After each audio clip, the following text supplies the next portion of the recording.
Thank you very much for being here. It was a long and tiring day, so I'm sure it's very difficult to concentrate this late into the evening. I hope I will be able to tell you or give you some useful information. I used to work at Gülhane Medical School. I was a faculty member. I no longer am, but I was involved in this study, and I still cooperate with the faculty members there at Gülhane Military Hospital. Dr. Levent was going to make this presentation. However, due to his professional obligations, he couldn't be here. Therefore, instead of him, I will be giving you some information about human studies.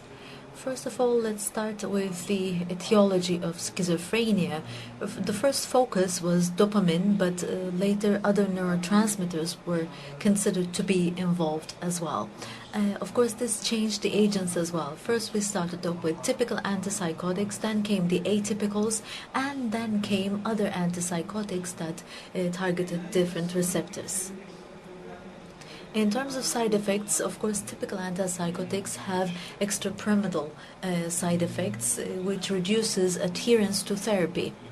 This actually was the single reason why people discontinued therapy at very early stages.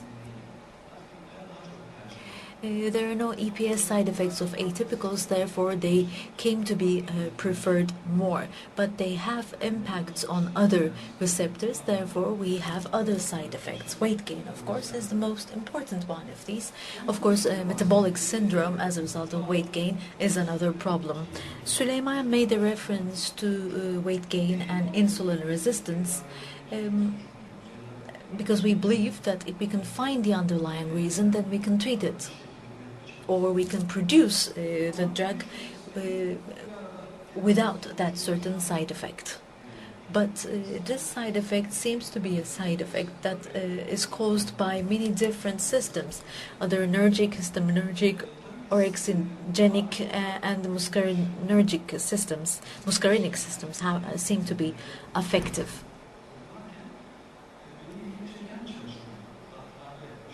This study on rats was a study that I found very interesting. Rats were divided into groups of 8 and they were all administered different agents. They were followed up for a very short while. Haloperidol here is considered to be the agent that blocks dopamine. Haloperidol was combined with different agents in 4 arms, and olanzapine was the therapy of choice in the 5th arm.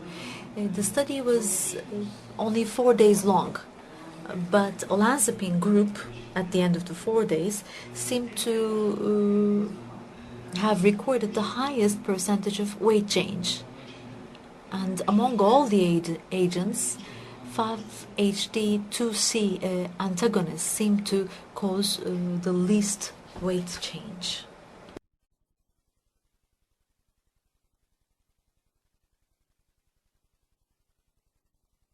Then the patients are divided into these groups that I talked about before, and the one that caused the highest weight gain was haloperidol plus 5-HT2C antagonist combination. Then comes the haloperidol plus 5-HT1C receptor antagonist. So the antagonism of 5-HT1C or 2C, when combined with dopamine, results in a higher weight gain. And H1 blockade also contributes to this. So this was our starting point. This study was our starting point. These receptors are very common in hypothalamus, of course. Many secreted hormones go beyond the blood-brain barrier, and they cause orexigenic neuropeptides. Actually, they regulate the secretion of the orexigenic neuropeptides. For example, leptin secretion increases, which increases appetite in return. Which reduces appetite in return. MPV in return is reduced. POMC and CART are increased because they have an appetite decreasing effect. We were wondering whether the drug that we were administering had a negative impact on this system. POMC is regulated by alpha MSH. You will see this studied in a couple of minutes. That's why I wanted to give you this bit of information. The first studies were conducted with risperidone, but olanzapine is more potent. That is why we started the project with olanzapine rather than risperidone. Well, this is very interesting. The slide appears to be empty, but actually it is not. There used to be a diagram here on the methodology. We had two groups, vehicle and patient groups. The average daily doses were 10 to 20 milligrams. We started olanzapine in this patient group, and we followed them during the course of 4 weeks. At Gülhane, of course, we see a lot of first psychotic episodes. I mean, it's very hard for you to have access to such a group of male patients, but just because we were working at the military hospital, we were able to see many patients like that. Then we made some other measurements, and we evaluated neuropeptides to do with hypothalamic dysfunction.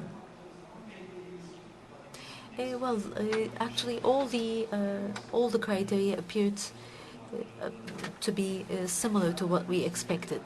BMI had increased significantly. All the other markers had also increased significantly following the treatment. The leptin levels in the olanzapine arm had increased significantly after the treatments. Of course, there was a weight gain as well, which increased the TG level. Leptin is released from the fatty tissue, therefore we expected an increase of leptin levels as well, and the neuropeptide levels were increased significantly. Neuropeptide increases appetite. Leptin, on the other hand, suppresses neuropeptide and regulates this process. However, this regulation was not achieved in these patients. Alpha MSH did not increase significantly, neither did CART. Leptin and MPY increased significantly, however. I will continue with this discussion, taking into account this risperidone as well. Well, later on we published the results of this study, and we conducted a similar study with the same protocol, this time with risperidone rather than olanzapine. We had a control arm as well as a study arm. BMI of these patients again increased significantly, and the leptin levels again increased significantly, but none of the other markers increased significantly. MPY, for example, which is an appetite enhancer, did not increase. CART and alpha MSH did not change significantly either.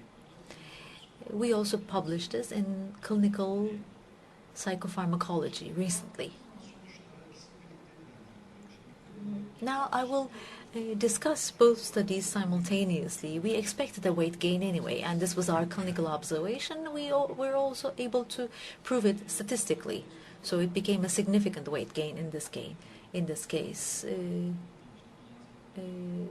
And some of the markers were significantly increased, TG, for example, and VDHL. VHDL, these increased. We expected leptin levels to increase, and it did. This was a significant result. MPY increased in the olanzapine group, but there was no significant change in risperidone. In olanzapine, our claim was that there was a problem with the leptin regulation system, because when leptin increased, it should have reduced appetite, but this did not happen.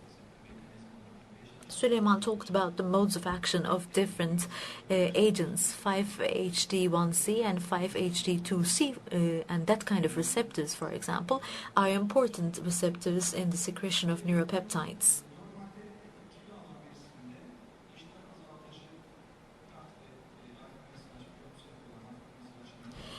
appetite reducers such as alpha MSH and CART should have increased in a patient like this, but there was no significant increase with any of these agents, neither risperidone nor olanzapine. So POMC, alpha MSH, and MPI are